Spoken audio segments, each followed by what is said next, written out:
السلام علیکم ورحمۃ اللہ وبرکاتہ۔ محترم ناظرین، استقبال ہے آپ کا ہمارے چینل الہند اسلامک ٹیوب پر۔ ناظرین اکرام، اس وقت ملک بھارت میں بلکہ پوری دنیا میں کورونا کی دوسری لہر چل رہی ہے۔ اس طرح کی خبریں آپ حضرات نے بھی بہت ہی خبروں کو سنا ہوگا۔ تو ایسے میں جہاں پر حکومت لاک ڈاؤن کا نفاذ کر رہی ہے، جیسے مہاراشٹر کی حکومت کو لے لیجئے کہ صرف مہاراشٹر میں 5 لوگوں کو مسجد میں جا کر نماز پڑھنے کی اجازت دی جا رہی ہے۔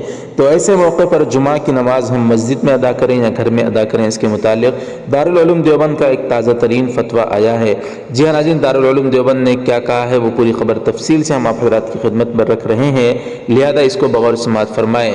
حضرات مفتیان اکرام دارالافتاء دارالعلوم دیوبند، السلام علیکم ورحمۃ اللہ وبرکاتہ۔ اس وقت ملک میں بلکہ پوری دنیا میں کورونا کی دوسری لہر آئی ہوئی ہے اور اس کے پیش نظر بھیڑ بھاڑ سے منع کیا جا رہا ہے۔ کل جمعہ بھی ہے، لہذا موجودہ صورتحال میں مسلمانوں کو جمعہ کے سلسلے میں کیا کرنا چاہیے، اس سلسلے میں شرعی رہنمائی فرما کر ممنون فرمائے۔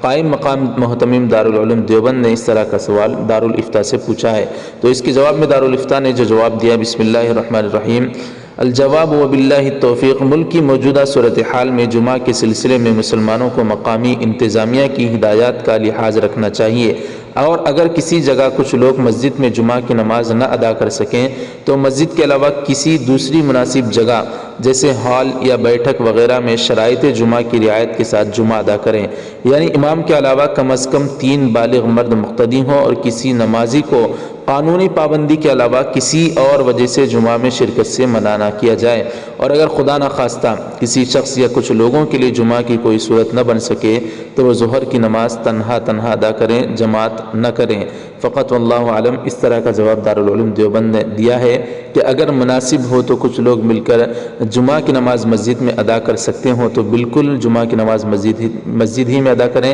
اور اگر مناسب نہ ہو تو ہال یا بیٹھک وغیرہ میں جمعہ کی شرائط کے ساتھ جمعہ کی نماز ادا کریں، اور اگر جمعہ کی نماز پڑھنا قانونی پابندی کی وجہ سے ممکن نہ ہو تو ظہر کی نماز ہی ادا کر لیں، تنہا ادا کریں، جماعت نہ کریں۔ اس طرح کا فتویٰ دارالعلوم نے دیوبند نے دیا ہے۔ بہرحال دوستوں، یہ فتویٰ آپ حضرات کو سمجھ آ گیا ہوگا۔ اس کے متعلق آپ کی کیا رائے ہے ہمیں کمنٹ کر کے ضرور بتائیں، اپنی دعاؤں میں ہمیں بھی یاد رکھیں۔ ویڈیو کو ضرور لائک کر دیں، شیئر ضرور کریں، ہمارے چینل کو سبسکرائب کر کے بیل آئیکن پر کلک کر کے آل پر کلک کر دیں۔ جزاکم اللہ، السلام علیکم ورحمۃ اللہ وبرکاتہ۔